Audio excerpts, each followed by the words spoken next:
Salut à toutes et à tous.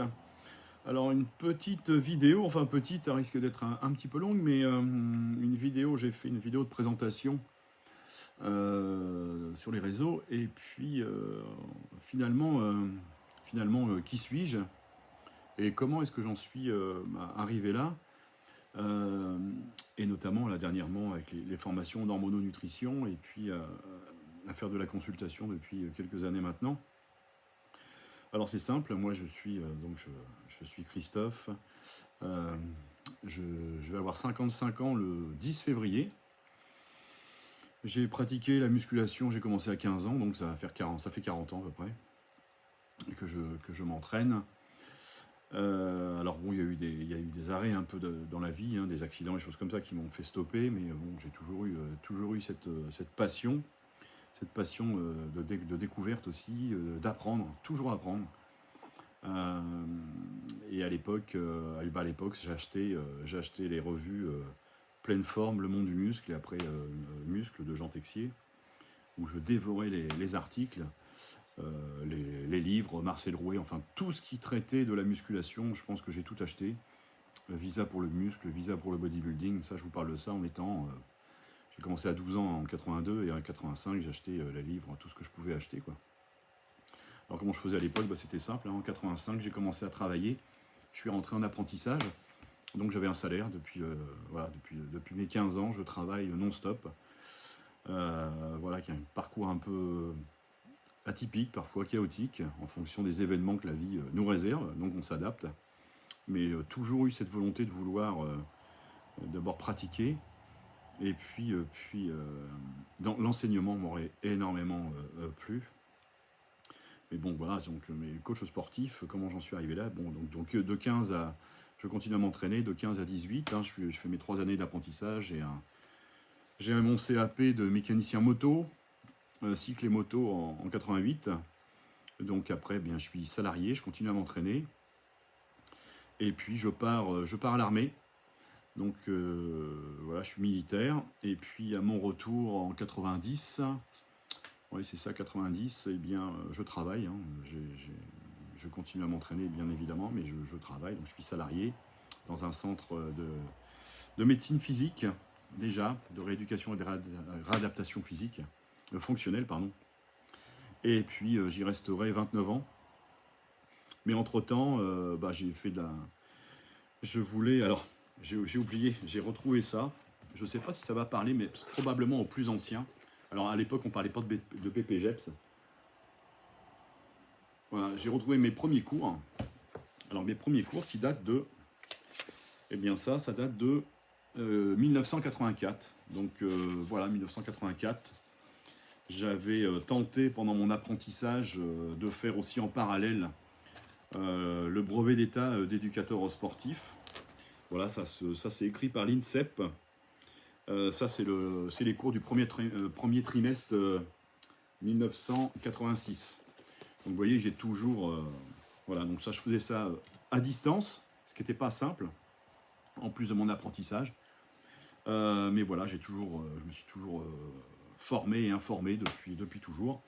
Alors j'ai pas débouché sur le diplôme, c'était un peu compliqué à l'époque, et puis durant ma carrière du coup de salarié, j'ai eu droit à un congé formation, et je me suis renseigné pour le BPGEPS, cher, et puis pas forcément d'accord avec ce que l'on préconisait. Alors je vais pas faire le procès du BPGEPS, hein, ça a peut-être changé, hein, c'était dans les années 2010, hein. Donc ouais, déjà, donc 2010, où j'étais salarié, j'ai eu un congé individuel de formation. Et puis quand je me suis renseigné pour le BPGEPS, c'est que j'ai vu des copains qui faisaient ça et puis qui se détruisaient pour pouvoir avoir le diplôme. Je me suis dit que c'était pas dans mon domaine. Moi, j'étais pas du tout là-dedans. J'ai pas fait éducateur sportif pour que les gens se blessent stupidement, à leur forcer lors de l'examen à faire des dips, 40 dips au poids de corps, des squats, du soulevé de terre, enfin des choses pour lesquelles de toute manière, moi au niveau anato, j'étais pas d'accord avec ça, quoi. Donc j'allais pas cautionner en y participant. Donc j'ai un peu laissé tomber, et j'ai passé un brevet fédéral. Voilà, j'ai été avec d'autres J'ai été éducateur sportif dans une école de rugby. Voilà, ça me permettait de... Alors, je faisais tout le côté physique. Mon fils était joueur de rugby. Voilà, avec d'autres amis éducateurs. Hein, donc, Émilie, Nicolas, François, Michel, Anthony, enfin bref, c'était Greg Hanoc qui était le directeur sportif. Voilà, je les salue tous. On a passé d'excellents moments. Donc voilà, moi je faisais toujours le côté physique. Et puis j'ai trouvé une école qui s'appelait à l'époque de mémoire. Je fais tout de mémoire, j'ai rien d'écrit là. Ça s'appelait Neuroactive. Et il préparait pour préparer le diplôme de coach sportif professionnel.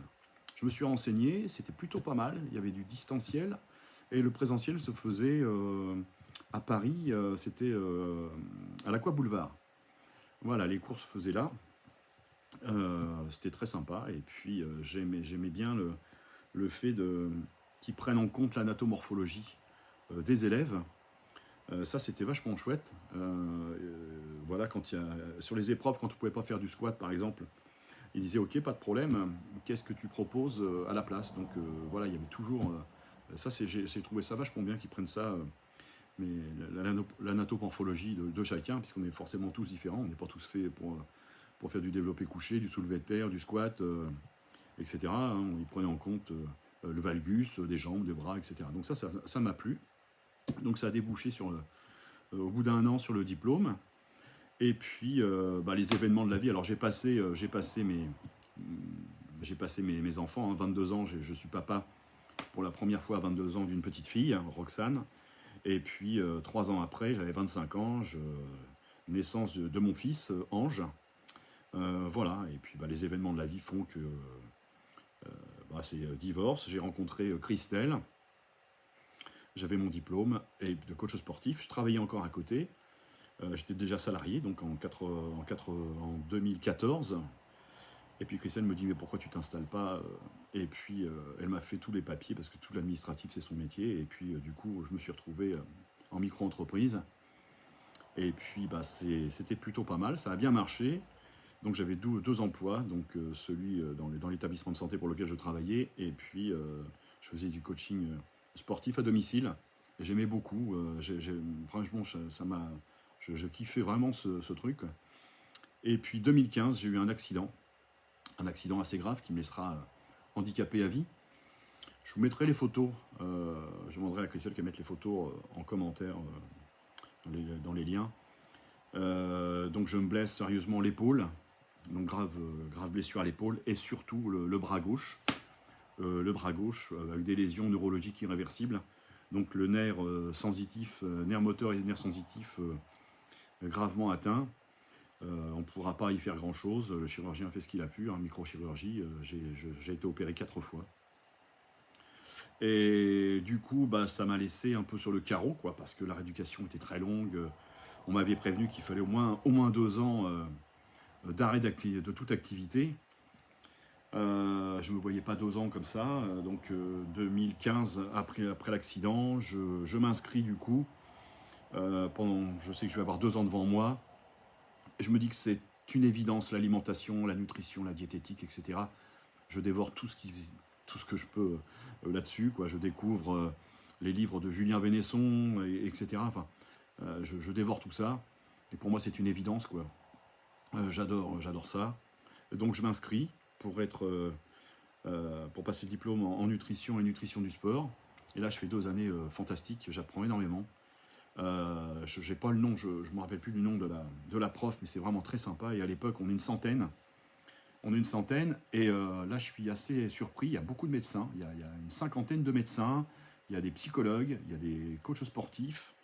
Je me rappelle, il y avait aussi des pharmaciens et pharmaciennes. Donc, c'était vraiment, franchement, l'ambiance était très, très bien. Et puis, j'obtiens le diplôme en 2017. Et puis... Et bien après, je reprends mon activité. Je ne peux pas reprendre mon activité professionnelle puisque je suis déclaré inapte à cause de mon handicap. Donc premier coup dur. Et puis je dis que c'est pas grave. J'ai mon diplôme en poche. Donc on va se lancer sur le 100%. J'essaye de reprendre une rééducation. Je me fais réopérer en 2017, je crois. Et 2019, ils prennent la décision de me licencier pour inaptitude. Et donc, je suis marié entre-temps. Et puis, notre fille est arrivée en 2016. Donc, je ne suis pas resté 2 ans à rien faire. Hein.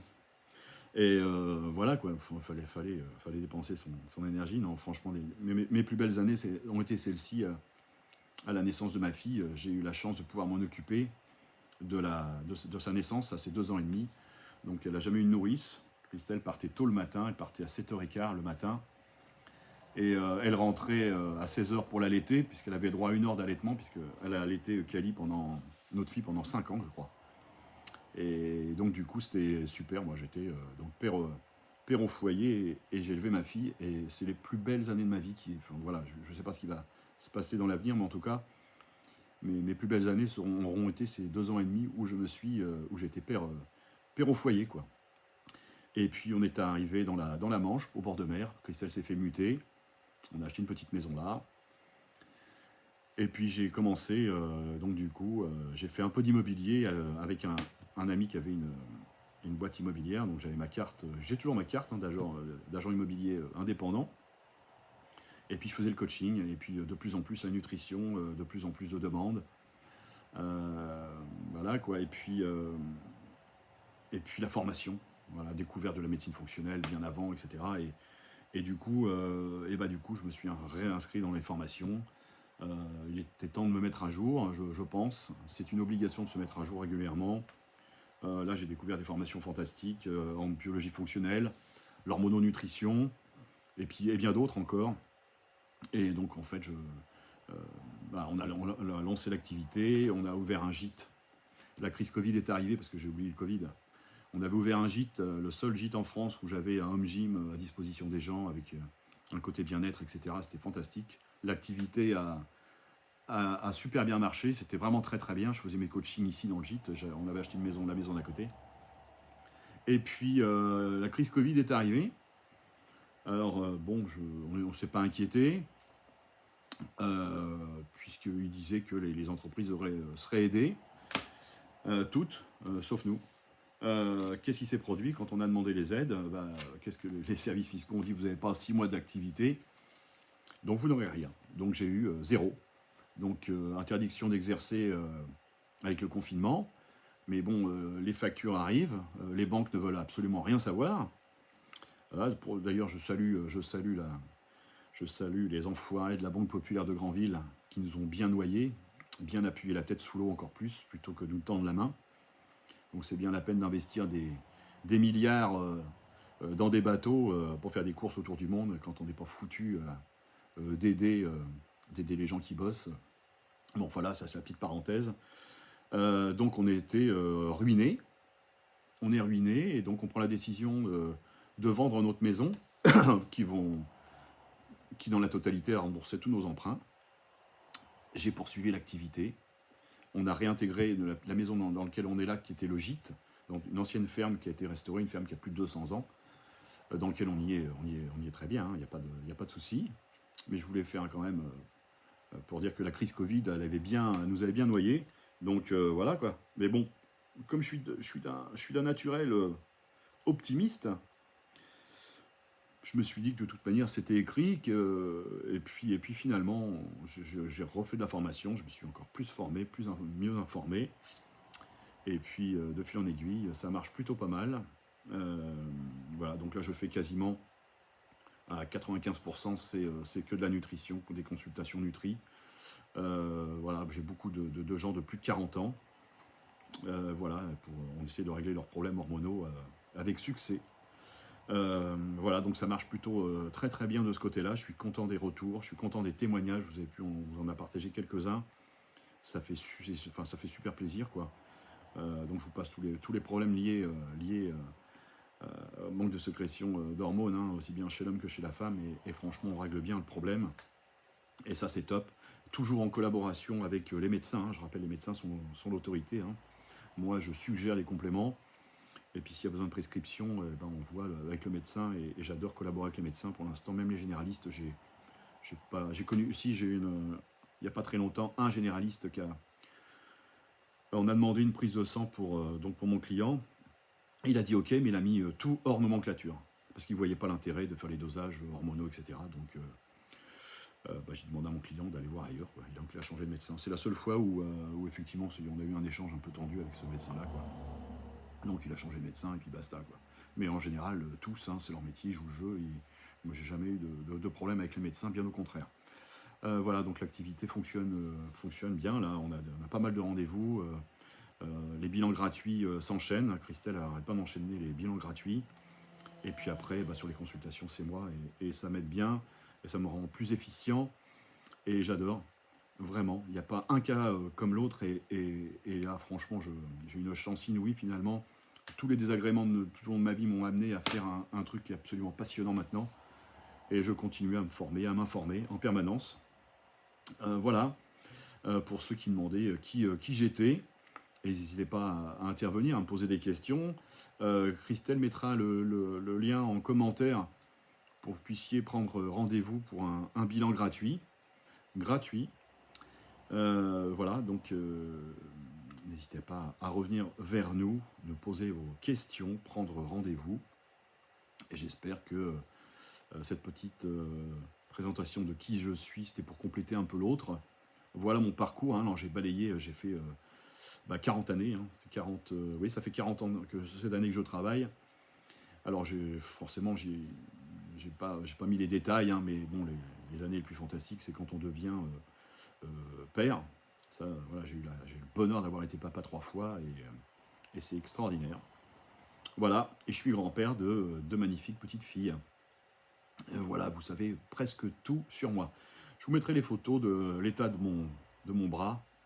Voilà, j'ai eu quelques retours un peu parfois sur l'exécution d'exercices. Je réponds que je m'adapte en fonction de mon handicap. Voilà, je sais pas, je pense que c'est un jeune homme l'autre jour qui a réagi sur YouTube sur une photo où je fais biceps-triceps et qui finalement me donne des cours sur l'exécution des triceps, etc. Je connais bien, mais je m'adapte à mon handicap. Donc je vous montrerai l'état de mon bras et vous comprendrez que c'est pas toujours simple. D'ailleurs, tous les mois, je fais dans tout le bras, des doigts jusqu'à l'épaule, je fais des injections d'anesthésiant, de xylocaïne, notamment dans les deux nerfs, le nerf médian et puis le nerf ulnaire, voilà, pour supporter la douleur. Mais voilà, je continue, j'avance. Et puis de me rendre utile pour les gens et de voir le résultat que l'on obtient. Voilà, vous avez vu un peu le physique, notamment de Franck, qui nous a gentiment invité pour faire une vidéo et ses séances photos. Et franchement, je suis très fier du résultat qu'il a à 62 balais.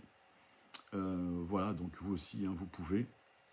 Moi, vous avez vu mon physique à 55 ans, alors que je souffre d'un handicap assez lourd. Donc, tout est possible, tout est réalisable, c'est le jeu de la vie. Bon, donc, n'hésitez pas à rebondir, à réagir, et je réponds volontiers, toujours, à toutes vos questions. Voilà, bien à vous, ciao, ciao.